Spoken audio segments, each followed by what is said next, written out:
والطور، قسم ہے طور کی کہ قیامت پر حق ہے۔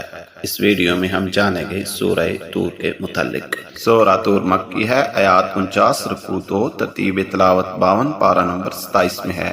اس کا نام اس کی پہلی آیت میں طور، وہ پہاڑ جس پر حضرت موسیٰ علیہ السلام سے کلام ہوا، کی قسم کھانے کی وجہ سے ہے۔ طور وہ پہاڑ جہاں اللہ نے حضرت موسیٰ علیہ السلام سے کلام کیا، کتاب مستور، بیت معمور، سقف مرفوع اور بحر مسجور۔